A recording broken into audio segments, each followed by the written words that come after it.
Welcome to the channel. If you're here for the first time, thank you for stopping by. My name is ETA. I make the best reaction videos, so stay tight, stay subscribed.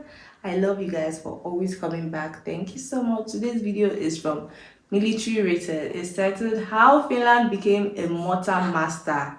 Are you guys curious to know that? Because I am. Let's just go straight into it. If you've ever been around the Finnish army, you've likely seen that Finland has a unique and highly effective mortar heritage, stemming from its defensive military doctrine and decades of strategic I haven't been around the Finnish army, but I've seen a lot of videos and I couldn't agree any less. development. Finnish mortar units have played a crucial role in the country's defensive tactics, especially given Finland's geographic challenges and the need for mobile, high-impact firepower. The Finns have a world-famous mortar skill, which has also translated to Finland, becoming the likely most advanced producer of mortar systems worldwide. In this video, Magnus and I will look at how Finland went from the first homemade Tampella mortars to the current extremely advanced, almost entirely autonomous truck, boat, and armor-mounted versions, and how Finland's mortar tactics just make sense in every aspect of the word. To understand the heritage of Finnish mortars, we need to go back to the Winter War of 1939 to 1940. Facing the Soviet Union, Finland's military was outnumbered and outgunned, and it quickly became clear that Finland needed cost-effective mobile artillery. This led to an early emphasis on mortars due to their ease of transport, quick setup, and high firepower for their size.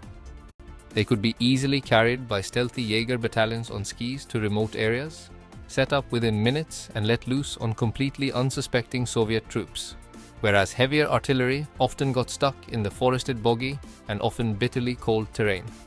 During the Winter and Continuation War, the Finns used a mix of Soviet mortars captured in battle and locally produced designs, adapting them to suit their terrain and tactics. The Finnish soldiers became particularly adept at using mortars in guerrilla-style operations, leveraging dense forests for cover and mobility.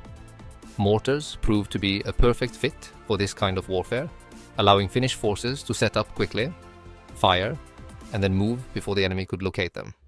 After World War II, Finland's focus shifted to improving its mortar designs and techniques. Finnish engineers and military planners realized that mortars were not only cost-effective, but also could deliver a substantial punch in defensive operations. Throughout the Cold War, Finland's mortar systems continued to evolve with input from the nation's engineers and military experts. The focus was on improving range, accuracy, and ease of use. The Finnish defense forces emphasized the use of mortars in their doctrine, positioning them as a key part of their artillery strategy. They developed tactics that allowed for rapid deployment, accurate fire, and effective concealment, making it extremely difficult for potential adversaries to counter the Finnish mortar teams. And given the forested terrain in most of Finland, mortars would be more accurate than firing bigger artillery into a forest and having the shell explode on. So apparently this entire upgrade of their military equipment and everything didn't start today. They said after the World War II. Guys, that's a very long time ago.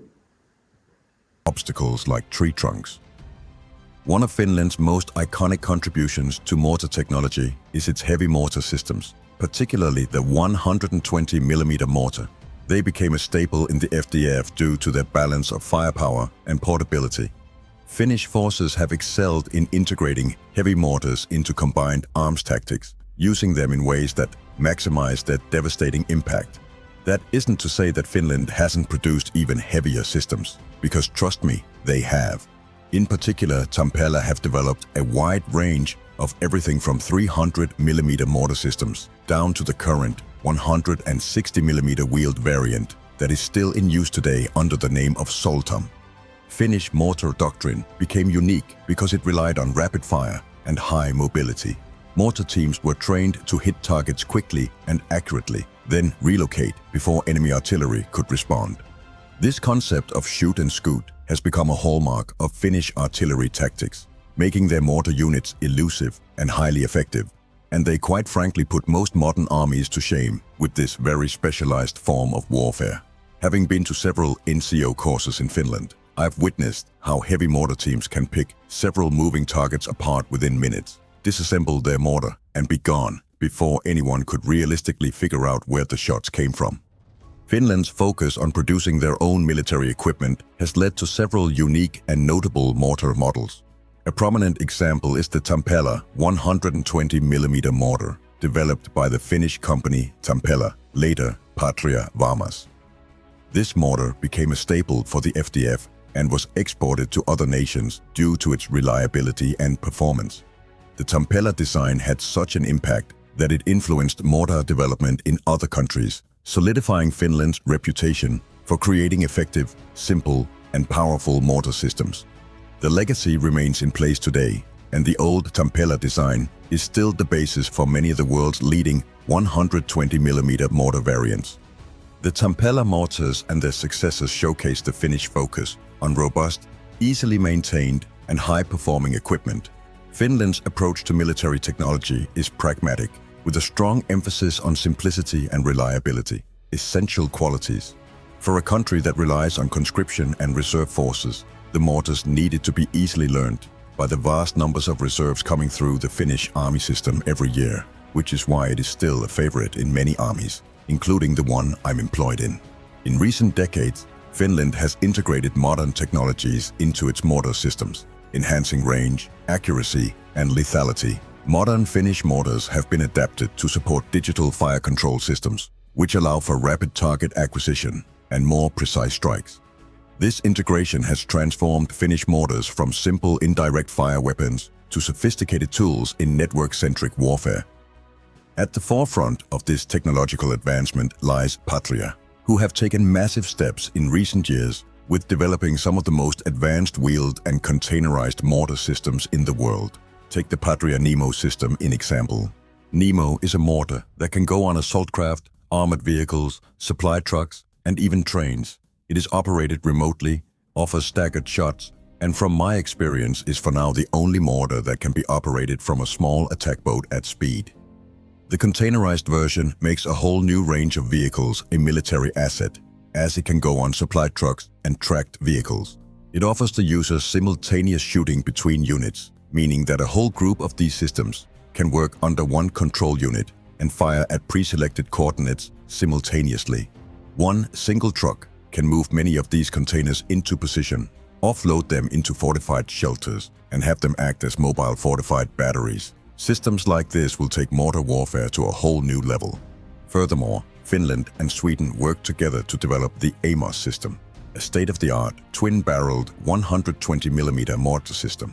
Mounted on armored vehicles like the Patria AMV, aMortar combines high mobility with devastating firepower, making it one of the most advanced mortar systems in the world. Its twin-barrel design allows for a rapid-fire capability, delivering a high volume of fire in a short time. Can you guys see the way things are just exploding? Like, these things are really packed. And enabling multiple rounds, simultaneous impact firing, where multiple shells are fired on different trajectories to strike the same target simultaneously. aMortar is equipped with a sophisticated digital fire control system, enabling precise targeting, real-time adjustments, and seamless integration with modern battlefield networks. Designed for versatility, it can support both direct and indirect fire missions, offering exceptional flexibility in combat. Last but not least, we can't go on without discussing Patria's latest mortar system, the Tremos. The Tremos is a cutting-edge mortar system designed to modernize traditional mortars with advanced recoil technology, enabling integration into various vehicle types and enhancing mobility, firepower, and accuracy. Developed in collaboration with the Finnish Defense Forces, it emphasizes rapid deployment, precise first-round accuracy, and shoot-and-scoot capability, significantly increasing battlefield survivability.